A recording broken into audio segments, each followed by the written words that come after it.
आत्मा, इमॉर्टल और इटर्नल। जीवन एक यात्रा है। हम सब यात्री हैं।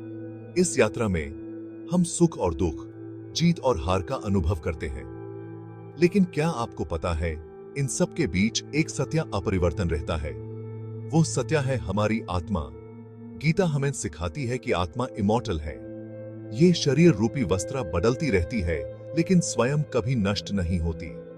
जैसे हम पुराने कपड़े बदलकर नए कपड़े पहन लेते हैं, वैसे ही आत्मा भी एक शरीर छोड़कर दूसरा शरीर धारण करती है। ये ज्ञान हमें जीवन और मृत्यु के चक्र से ऊपर उठने में मदद करता है। जब हम जानते हैं कि हमारी आत्मा इमॉर्टल है, तो हम क्षणिक सुखों और दुखों से परे देखने लगते हैं। जीवन एक अनमोल उपहार है। इसे व्यर्थ न गवाएं। अपनी आत्मा की आवाज सुनें। अपने भीतर छुपी असीम क्षमता को पहचानें। अपने भीतर टीम ने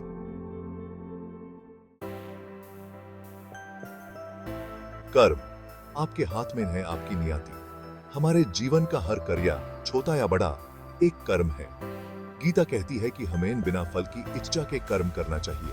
कर्म हमारे हाथ में है, लेकिन उसका फल नहीं। फल की चिंता किए बिना कर्म करने से मन शांत रहता है। हम चिंता और तनाव से मुक्त हो जाते हैं। जब हम अपना सर्वश्रेष्ठ देते हैं, तो परिणाम स्वयं ही अच्छे होते हैं। जीवन एक खेल के मैदान की तरह है। यहाँ जीत और हार लगी रहती है। महत्वपूर्ण ये है कि हम खेल को पूरी ईमानदारी और समर्पण के साथ खेलें।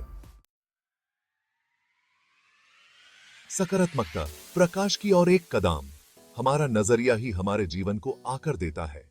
सकारात्मक सोच हमें चुनौतियों का सामना करने की शक्ति देती है। ये हमें अंधेरे में भी प्रकाश की किरण दिखाती है। जब हम सकारात्मक सोच रखते हैं, तो हम समस्याओं को अवसरों के रूप में देखते हैं। हम असफलता से नहीं डरते, बल्कि उससे सीखते हैं। विश्वास रखें, हर समस्या का समाधान है। जीवन एक पहेली की तरह है। इसे सुलझाने के लिए धैर्य और सकारात्मक दृष्टिकोण की आवश्यकता होती है। सेक्शन 4, शांति, आंतरिक तूफान को शांत करना। आज की भाग-दौड़ भरी जिंदगी में मन शांत बनाए रखना बहुत जरूरी है। गीता हमें ध्यान और योग के माध्यम से मन को शांत करने का मार्ग दिखाती है। जब मन शांत होता है, तो हम स्पष्ट रूप से सोच पाते हैं। हम सही निर्णय ले पाते हैं। शांति किसी बाहरी वस्तु से नहीं मिलती, ये तो हमारे भीतर ही है। जीवन एक समुंदर की तरह है, कभी शांत, कभी तूफानी। शांति आपके भीतर है, यूज खोजें। सेक्शन 5, नम्रता, सीखने और बढ़ने की कुंजी।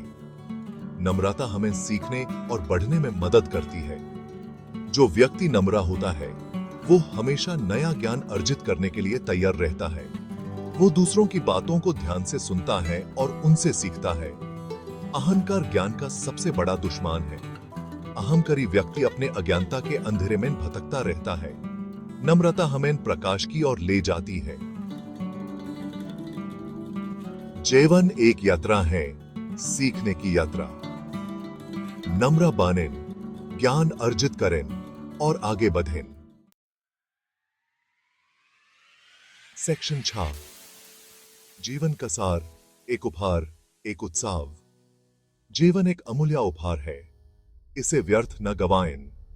हर पाल को जीन, प्यार करें, हंसन, नाचें, गायें। जीवन का जश्न मनाएं। गीता के उपदेश हमें जीवन को सही ढंग से जीने का मार्ग दिखाते हैं। आत्मा की पहचान, कर्म का महत्व, सकारात्मक सोच, शांति और नम्रता, ये सभी गुण हमें एक सार्थक और खुशहाल जीवन जीने में मदद करते हैं। अपने जीवन को एक उत्सव बनाएं। इसे पूरी दुनिया के लिए एक प्रेरणा बनाएं। याद रखें, आप अद्वितीय हैं, आप विशेष हैं।